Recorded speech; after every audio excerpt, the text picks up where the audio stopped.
ഞാൻ doctor Sebastian Prakash, director, surgeon, head of the department of surgery, Chaliyar hospital, Nilambur.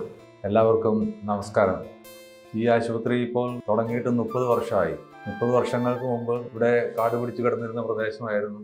നമ്മൾ അന്ന് ഇംഗ്ലണ്ടിൽ ജോലി ചെയ്യുന്ന സമയത്താണ് എൻ്റെ അച്ഛൻ ഇവിടെ കൃഷി ഒക്കെ ആയിട്ട് 62-ൽ ഇങ്ങോട്ട് മൈഗ്രേറ്റ് ചെയ്താണ് കോട്ടയം ജില്ലയിൽ നിന്ന്. അച്ഛൻ്റെ നിർദ്ദേശങ്ങളൊക്കെ മാനിച്ചുകൊണ്ട് ഇവിടെ ആശുപത്രി ഇല്ലാത്ത ഒരു സ്ഥലമായതുകൊണ്ടും ആരോഗ്യ പ്രശ്നങ്ങളുമായിട്ട് ജനങ്ങൾ വളരെ കഷ്ടപ്പെടുകയും വളരെ ദൂരെ പോയാൽ മാത്രമേ ഇവിടെ ഒരു ചികിത്സാ സംവിധാനങ്ങൾ ഉണ്ടായിരുന്നുള്ളൂ ആ കാലത്ത്. ഇവിടെ ഒരു നല്ല ഹോസ്പിറ്റൽ ഉണ്ടാക്കി നാടിന് നല്ല ഉപകാരപ്രദമായ രീതിയിൽ പ്രവർത്തിക്കണം എന്നുള്ള ആഗ്രഹത്തോടു കൂടി UK-യിലും യൂറോപ്പിലുമൊക്കെ ഒരുപാട് സഞ്ചരിക്കുകയും ഗവേഷണങ്ങൾ നടത്തുകയും നമ്മുടെ രാജ്യത്ത് നല്ലൊരു ഹോസ്പിറ്റൽ സെറ്റപ്പ് ചെയ്യുന്നതിനെ പറ്റി കൂടുതലായിട്ട് പഠിക്കുകയും അങ്ങനെ UK, യൂറോപ്പ് മുതലുള്ള അവിടെയുള്ള രാജ്യങ്ങളിലൊക്കെ പോവുകയും അവിടെയുള്ള ഏറ്റവും മുന്തിയ ആശുപത്രികളെ പറ്റിയൊക്കെ പഠിക്കുകയും നമ്മുടെ രാജ്യത്തെ ഏറ്റവും അനുയോജ്യമായിട്ടുള്ള ഒരു ആശുപത്രി കെട്ടിപ്പടുക്കുന്നതിനെ പറ്റി ഗവേഷണം നടത്തുകയും മനസ്സിലാക്കുകയും ഒക്കെ ചെയ്തതിൻ്റെ വെളിച്ചത്തിൽ ഇവിടെ നിലമ്പൂർ വരികയും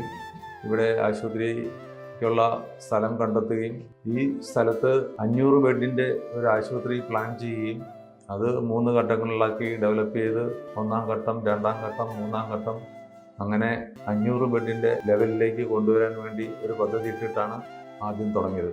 അങ്ങനെ ഈ മാസ്റ്റർ പ്ലാനോട് കൂടി തുടങ്ങിയ ഈ ആശുപത്രിയുടെ 1-ാം ഘട്ടമാണ് ഇപ്പോഴിവിടെ നിലവിലുള്ളത്. ഈ 1-ാം ഘട്ടം തുടങ്ങുമ്പോഴുള്ള പ്രത്യേകത എന്താണെന്ന് വെച്ച് കഴിഞ്ഞാൽ നമ്മൾ 2 തീമാണ് പ്രധാനമായിട്ടും ആഗ്രഹിച്ചിരുന്നത്.